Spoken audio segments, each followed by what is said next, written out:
I'm going to answer some questions, some interview questions today regarding writing fiction. Do you connect with your main characters on a personal level? Yes, I connected with Oliver a lot when I was writing about him because he was bullied as a kid and I was bullied as a kid. I feel like that's a pretty common thing that a lot of kids have to go through, so hopefully readers can relate to that too. Was the story influenced by something going on in your life? I feel like The Family Planet was kind of more influenced by something currently going on in my life because I had a friend in high school who actually suffered from schizophrenia, and she grew up with a mom who had it, but she didn't get it till later. So this is kind of like me imagining what it must have been like for her as she was going through that time and having like an unstable mother. So that story was for her. What is your favorite part about writing this story? Well, my favorite part about writing the story about Oliver is probably the dream sequence. I had a lot of fun with that. And then the final revision, I had more fun writing about when he saves the girl. I love writing about the interesting, fun things, so I liked that. My favorite part about writing about The Family Planet was definitely the happy ending because it was really cute and little Oswald was just like showing him what he was made of with all of his confidence. The hardest part about writing Oliver Triumphant was probably trying to get into the head of a little kid because it's been a while since I've been a little kid, so that was pretty challenging. More specifically, what was the most difficult aspect of writing about your particular main character? In The Family Planet, I think the hardest part was trying to write from the perspective of the mother because schizophrenia isn't something that I've ever dealt with, at least that I know of, so that was pretty difficult. What do I hope the reader gets out of the story? Well, with Oliver, I hope that they can relate to him in some way, maybe in their childhood. Hopefully, see how important it is to raise your kids not to be bullies, so that's a smaller aspect, but I think the main thing is just having confidence in yourself, regardless of why or how you get it, but have confidence in yourself to stand up for yourself in a non-violent way, of course. Experience. What real-life connections do you hope are made throughout the reading experience?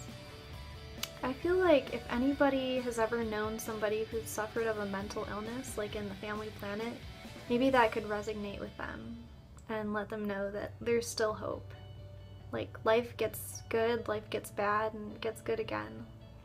Also, if they've ever had a crappy summer job, I feel like a lot of people can relate to that, working at a burrito stand and people burning their hand in the tortilla press. People can relate to that. If you were given the opportunity, would you write a sequel to your stories?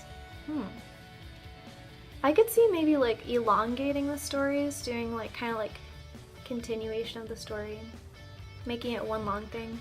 But I couldn't see it being a sequel like Spider-Man 2. I don't know if I could do that.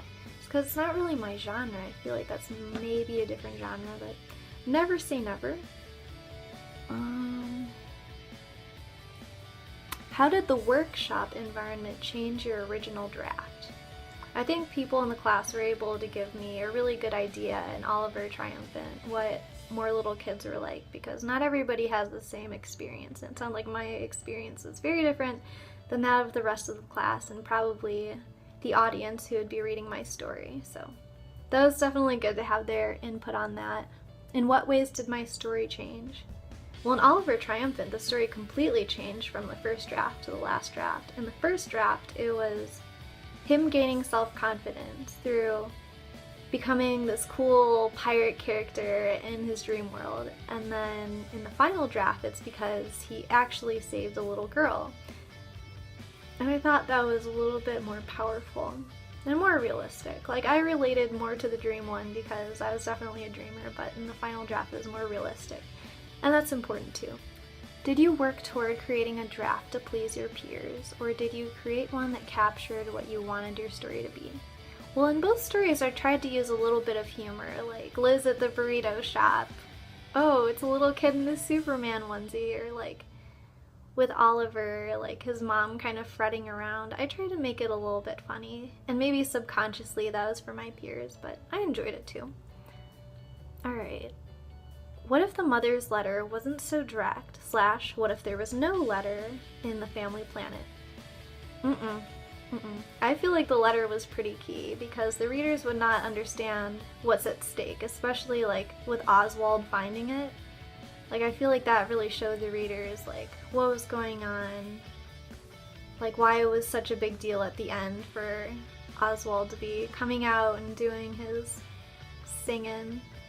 So I felt like that letter was very important. But I agree that it shouldn't have been as direct, and I edited that. Why is the dad okay with the mom being there in the Family Planet? Well, I started off with him as kind of like a pushover kind of guy. I know some people that find it very hard to stand up for themselves, and I had that kind of in my first draft, but then later I wanted it to become more of him being like powerful and kind of mad because what she did to him was horrible.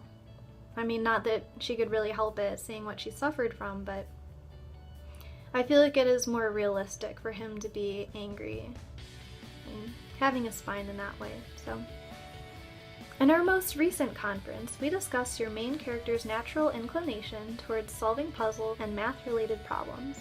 Could you talk about how that settled in your final draft of the story? Why is it important? I think it's very important that we realize that young Liz, even though she is young, she's in her teens, she's a very strong female character. She's intelligent, and she's very responsible for somebody her age. And I really wanted that intelligence to be exemplified in the bus riding scene when she's doing her homework and it's like a symphony in her head.